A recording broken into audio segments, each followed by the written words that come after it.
In 1972, a tragic event unfolded in Merced, California, as 7-year-old Steven Gregory Stayner fell victim to abduction by Kenneth Parnell, forever altering the course of his life.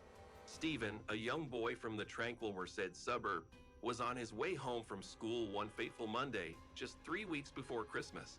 It was on this day that he was enticed into a car, unknowingly stepping into a nightmarish journey that would last until his 14th birthday. Parnell, a man with a criminal history that included prior convictions for child abuse and impersonating a police officer in the 1950s, had taken on employment at Yosemite National Park.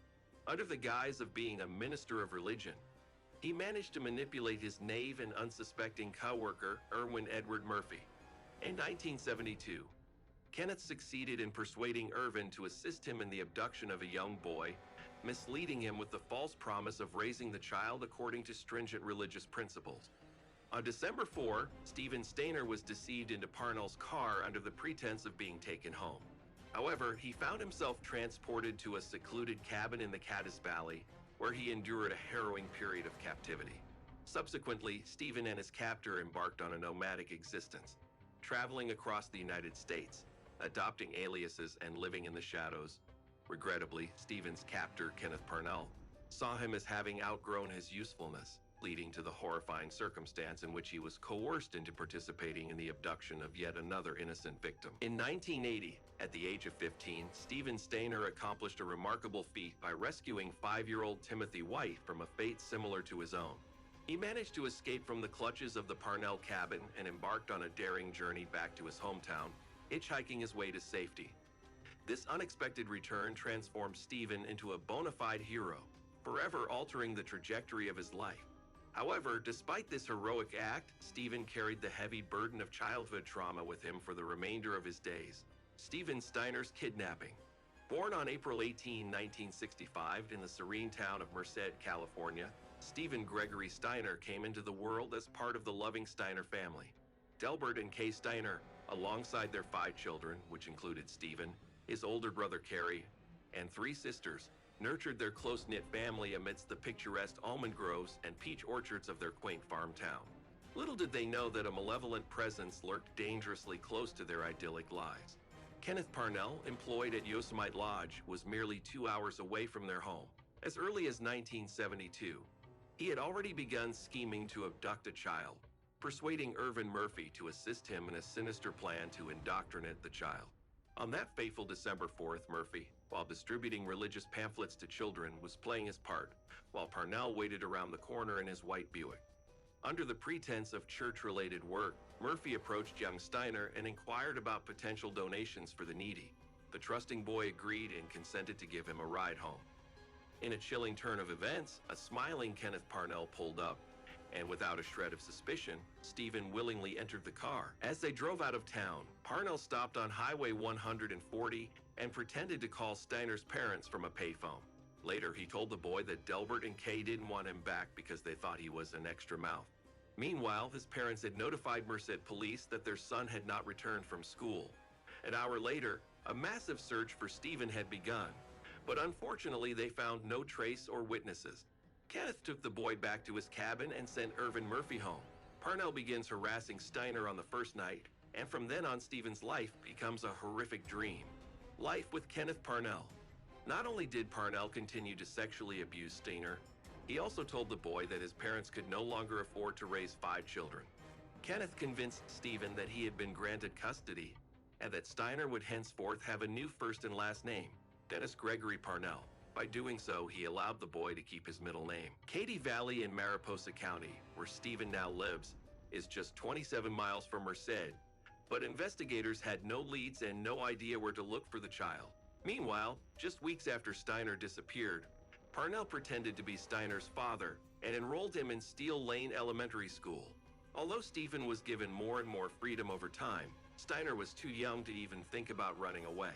Parnell didn't stay in one place for long, shipping it to various cities, such as Santa Rosa in Sonoma County or Campeche in Mendocino County. Kenneth did not mind that the boy indulged in bad habits such as drinking and smoking, and as a reward for Steven's adjustment to his new personality, Steiner received a Manchester Terrier on his 11th birthday, which he named Queenie.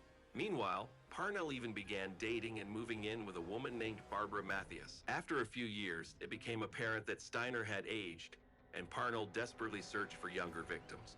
He found a new boy for him with the help of Stephen himself. But Stephen sabotaged his attempts multiple times because he did not want the child to repeat his fate. However, Kenneth prevailed. On February 14, 1980, Steiner and his classmate Randall Sean Pullman lured 5-year-old Timothy White into his clutches. Escape. 2 weeks after Timothy White's abduction, Steiner first heard the boy's screams while living on Ukiah Street in Mendocino County. He is devastated and determined to free him from Kenneth's arms at all costs. Parnell didn't expect Stephen to decide to run away because over the years he had given him the freedom to come and go as he pleased. Steiner always returned to his captors. But on March 1, 1980, Kenneth's worst nightmare came true. After Parnell worked the night shift as a security guard, his 2 victims left the cabin. Steiner and White hitchhiked 40 miles to Ukiah to the police station. Although the teen initially said he just wanted to find Timothy's house, it soon became apparent that police were in front of 2 kidnapping victims, and Steven eventually revealed what had happened. "My real name is Steven Gregory Stayner," he said. The court. Although Steiner's testimony was deemed credible, Parnell was never charged with sexual assault. The reason for this lies in the peculiarities of American law. The crime was committed in another state, and the statute of limitations has expired. On March 2, 1981, Kenneth was arrested, tried, and found guilty of 2 kidnappings. He was sentenced to a total of 7 years in prison, of which he served only 5 and was released on probation. Parnell's accomplice in Stephen's kidnapping, Edward Murphy, was sentenced to 5 years in prison with parole after 2 years. Shen Pullman, Steiner's high school friend who helped kidnap White, was sentenced to a juvenile detention center. Parnell's friend Barbara Mathias, who lived with Kenneth and Stephen for a time, was never charged with conspiracy and cooperated with authorities during Parnell's trial. New life. Stephen's reunion with his family caused a minor family scandal as he, accustomed to a liberal lifestyle, had become seriously addicted to bad habits while attending Parnell and was unwilling to abide by his parents' strict rule. He became a national media hero and was regularly invited to events and performances. But Steiner's life was not going well, and he eventually decided to drop out of school due to drinking and smoking. "I came back almost as an adult, but my parents initially viewed me as a 7-year-old. Things have changed so much. Sometimes I blame myself for what happened because I could have gone home so many times. What would my life be like then?" Steven Steiner in an interview. In 1985, he met his future wife, Jody Edmondson, and they had a daughter and a son. But Steiner's happiness did not last long. While Steiner was living in Merced and working at a pizza parlor, he used some of the $30,000 he earned from the rights to his story to buy a Kawasaki X500 motorcycle. As he was driving home from get off work on September 16, 1989, a Plymouth Volare hit him and fled the scene, leaving Steiner on the pavement. Stephen died before the ambulance arrived. He was buried next to his grandparents in the Merced County Cemetery. About 500 people attended his funeral, with 14-year-old Timothy White among the pallbearers. Surprisingly, his older brother, Cary Steiner, turned out to be a serial killer and was convicted of the 1999 murders of 4 women. In 2004, Parnell was sentenced to 25 years in prison for attempting to kidnap another child and died in prison in 2008. Timothy White successfully served as a Los Angeles County Sheriff's deputy until his death on April 1, 2010 at the age of 35 from a pulmonary artery occlusion. Like Steiner, White leaves behind a wife and 2 young children.